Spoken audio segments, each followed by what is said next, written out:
தற்போதைய உடனுக்குடன் நேரலையை பார்த்துக் கொண்டிருக்கிறோம். புதுக்கோட்டை மாவட்டம் பொன்னமராவதியில் பேருந்தை நிறுத்தாமல் சென்ற தற்காலிக ஓட்டுநர் பணியிடை நீக்கம் செய்யப்பட்டுள்ளார். உடனுக்குடன் நேரலையில் இதனை நாம் பார்த்துக் கொண்டிருக்கிறோம்.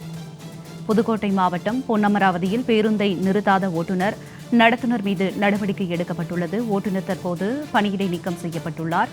பேருந்து நடத்துனரை பணியிடை நீக்கம் செய்து காரைக்குடி போக்குவரத்து பணிமனை பொது மேலாளர் நடவடிக்கை மேற்கொண்டுள்ளார். உடனுக்குடன் நேரலையில் இதனை நாம் பார்த்துக் கொண்டிருக்கிறோம்.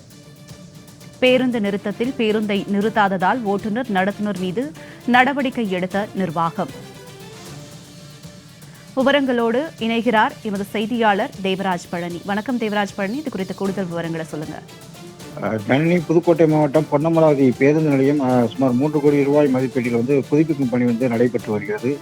இதனால் அந்த பேருந்து நிலையம் தற்காலிகமாக மூடப்பட்டு அதன் அருகே உள்ள கோவில் திடலில் தற்காலிக பேருந்து நிலையம் அமைக்கப்பட்டு அங்கு பேருந்துகள் செயல்பட்டு வருகிறது.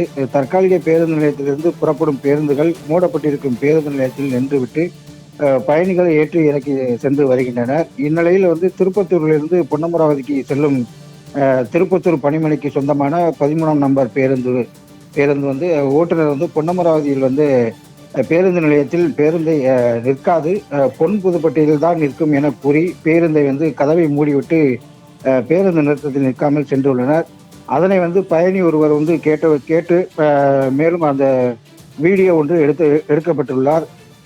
அந்த வீடியோ எடுத்த பொழுது நடத்துனர் மற்றும் ஓட்டுநரும் வீடியோ எடுத்து என்ன செய்ய போகிறார் என்று பயணியை தரைக்குறவாக பேசியதோடு, நீங்கள் இந்த பேருந்து நிலையத்தில் பேருந்து இருக்காது, நீங்கள் மேனேஜரிடம் கேட்டு சொல்லுங்கள் என்று தெனாவட்டாக கூறியதாக கூறப்படுகிறது. அந்த வீடியோ சமூக வலைதளங்களில் பரவி பெரும் பரபரப்பை ஏற்பட்ட நிலையில் இந்த பயணிகள் மேலும் அந்த பேருந்து நிலையத்தில் நிற்காததால் பயணிகள் 2 கிலோமீட்டர் தூரம் நடந்து செல்ல வேண்டிய சூழ்நிலை ஏற்பட்டுள்ளது. இந்நிலையில் அந்த தற்காலிக ஓட்டுநர் மற்றும் நடத்துனரை காரைக்குடி பணிமனை மேலாளர் பணியிட நீக்கம் செய்தும் பணி நீக்கம் செய்து நடவடிக்கை எடுத்துள்ளனர்.